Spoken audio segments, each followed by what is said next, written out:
아니, 여러분들이 임장을 다녀보시면요, 네이버 부동산에만 있는 그 물건, 그거 말고 또 다른 매물들이 중개사들이 갖고 있습니다. 비장의 카드를. 그러니까 제가 드리고 싶은 말씀은, 지표는요, 여러 가지를 보세요. 여러 가지. 한 가지 지표만 맹신해서 볼 필요는 없다는 겁니다. 아시겠죠, 여러분들? 네? 자, 그리고 김승찬님께서, 네? 용산 임대아파트 추가 공급 될까요? 된다면 하락의 신호 타야 될까요? 뭐 임대아파트 들어온다 해가 집값이 하락합니까? 임대아파트는요, 그들의 그거예요. 그들의 리그. 예. 어디 감히 16강 토너먼트에 끼려고 합니까? 예. 그게 안 돼요. 안 됩니다. 임대아파트가 분양이 돼가지고 분양 전환이 돼서 뭐 시중에 매물로 나온다면 그건 모르겠지만, 임대아파트 백날 공급되어 봤자, 자, 여러분들 생각을 한번 해보세요. 생각해보세요. 자, 용산에 뭐 첼리투스 뭐 이런 아파트, 유명한 아파트 있잖아요. 그런 아파트, 메이저급의 아파트 사는 사람들이 임대아파트 들어오는 사람들의 그 임대아파트가 또 들어오면은 그 수요와 첼리투스에 입주하는 수요가 같을까요? 같아요? 여러분 생각 어떻습니까? 같습니까? 임대아파트는요, 말 그대로 저소득층, 집에 차 한 대 있고 건물이 얼마 이하, 이런 평범한 서민이야, 중산층도 될 수 있어요. 그분들 대상으로 하는 거예요, 임대아파트는요. 아시겠습니까? 그러나, 예? 이런 고급 아파트 같은 경우는 그냥 일반 아파트만 되더라도 용산 20억이잖아요. 자, 용산 한번 볼까요? 자, 용산역이라 칠까요? 용산역? 신용산역? 자, 봅시다. 뭐 36.5억 이렇게 했죠. 62평. 서밋 28억 뭐 이렇게 했죠. 많죠? 이거하고 뭐 예를 들어서 이쪽에 대규모로 임대아파트 3,000세대가 들어온다고 가정해 봅시다. 이게 될까요? 이거 들어온다 해가지고 기존 집값이 떨어질까요? 안 떨어져요. 안 떨어집니다. 그런데 여러분, 그런데 정부에서 갑자기 임대아파트를 공급을 해놓고 절반은 5년 내 분양 전환, 3년 내 분양 전환 이렇게 하는 겁니다. 그러면요, 3년 후, 5년 후에는 이게 시중에 다 풀리면서, 예? 안정화가 되는 거예요. 전세 안정화. 아시겠죠? 당연한 겁니다. 예? 당연한 거예요. 여러분들이 사는 아파트에 근처에 LH든 뭐 옛날 뭐 주공 아파트들 들어와 봤답니다. 들어와도 집값 안 떨어져요. 떨어질 수가 없죠. 왜 떨어지겠습니까? 네? 그거는요, 임대차 말 그대로 빌려주는 거예요. 아시겠죠? 자, 가스라님 반갑습니다. 네. 자, 장태형님, 성남 중앙동 코오롱 하늘 재입주권 매도하고 서울 용산 빌라로 투자하는 게 괜찮을지, 아니면 계속 보유해야 하는지 조언 부탁드립니다 라고 하셨는데, 뭐 저는 그렇습니다. 이게 용산에 뭐 여러분 재개발 진행되는 거 있잖아요. 그 재개발 구역 지정됐네. 거기 투자하는 거면 오케이입니다. 그런데 저는 제 개인적인 생각은 그렇습니다. 재개발 투자를 하려고 하는 거는 본인의 속에 욕심이 어마어마하게 많은 게 아닌가. 그냥 한 방 노리고 싶은 게 아닌가. 한 방 재개발 투자해서 10억 노리고 싶은 게 아닌가. 이건지 한번 고민해 보세요.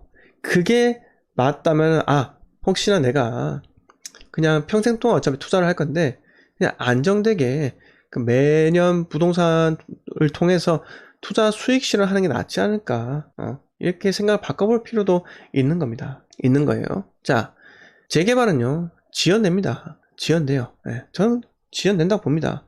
하지만 저는요, 기존 아파트에 대한 투자가 너무 확실한 그런 확률이 높다고 생각해요. 확률. 어차피 저는요, 2년에서 4년 동안 계속 투자 수익 실현을 해야 됩니다. 네, 투자 수익 실현을 해야 돼요. 그러면요, 계속 복리로 수익 실현하는 겁니다. 그게 어떻게 보면 더 빠르지 않을까요? 저는 그렇게 생각을 해요. 장태형님. 네. 물론 본인이 나 그냥 용산에 메이저급 빌라 하나 갖고 싶어 라고 하시면 빌라 투자하시고요. 재개발 구역 지정되고, 네, 조합도 있고요. 구역도 지정되고, 그런데 투자를 하세요. 아시겠죠? 자, 희망님께서 틀리다라고 하십니다. 소득 수준이 다르므로 상관없어요. 이거 제가 하고 싶은 말씀이에요. 네, 드리고 싶은 말입니다. 소득 수준이 다르기 때문에 상관없습니다. 네, 아시겠죠?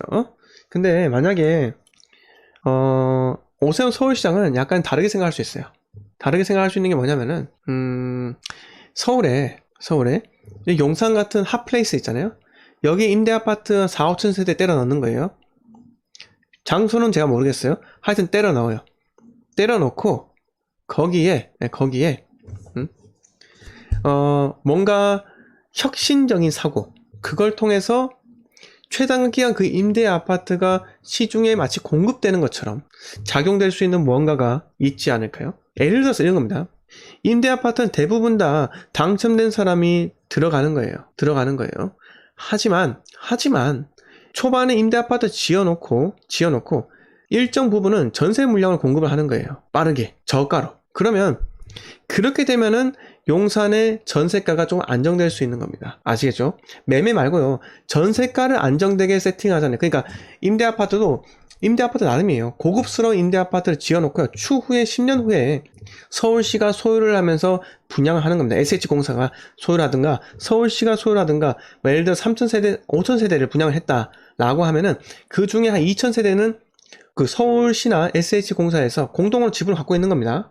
그리고 시중에 전세를 싸게 푸는 거예요. 아시겠죠? 2년에서 4년 거주 단위로.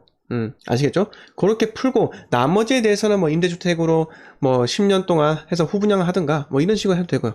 그렇게 해서 10년 후에는 그 3,000세대나 2,000세대가 서울시 SH공사가 소유하고 있는 것들을 그 실제로 그 일반 분양을 하되 그 10년까지는 전세로 저가로 싸게 푸는 겁니다. 그 대신에 10년 후에 그 분양을 해서 나오는 차익은 서울시나 SH공사 갖고 가는 거예요.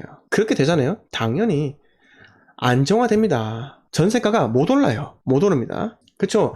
희망있게 잘 말씀하셨는데 임대 아파트라도 38평이나 43평 이렇게 큰 평수로 아까 말씀드린 5,000세대 중에서 한 2,000세대만 대형 평수 좀 고급화 해가지고 전세로 돌리는 겁니다. 그러면은 당연히 용산에 안정되죠. 이런 방법이 있는데 임대 아파트를 왜 고급화를 시키냐 이딴 소리를 하는 경실련, 이렇게 죄송합니다. 실제 단체명 말해야죠. 그런 단체도 있을 수 있다 이겁니다. 시민단체, 또 환경단체, 환경을 보호해야 되는데 한강에 있는 그 철새들 보호해야 되는데 이분들께서는 4대강 보호 그거 안 하고 4대강에 녹조라 때 그거 있는 거 그거 신경 쓰지.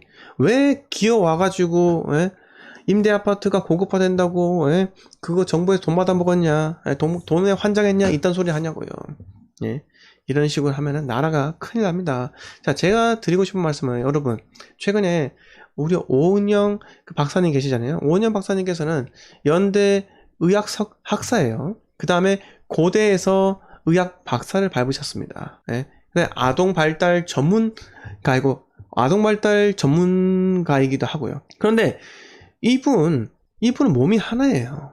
전국에서 이분한테 상담을 받고 싶어가지고 10분에 9만원입니다. 그래서 10분에 9만원 맞죠? 9만원인데 90분 받으면 81만원이잖아요. 맞죠? 81만원이죠.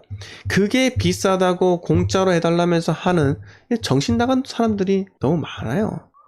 대한민국은요, 제가 말씀드리지만은 이렇게 경쟁사회로 내가 얻은 지식으로 돈을 벌어가는 구조가 되었기 때문에 나라가 성장하는 겁니다. 다른 나라 보세요. 북한 보세요. 암만 백날 지식 얻어봤자 결국은 이익을 취하는 곳은 어딥니까? 개인이 아닙니다. 개인이 아니기 때문에 제대로 돌아가는 게 아니라는 거예요.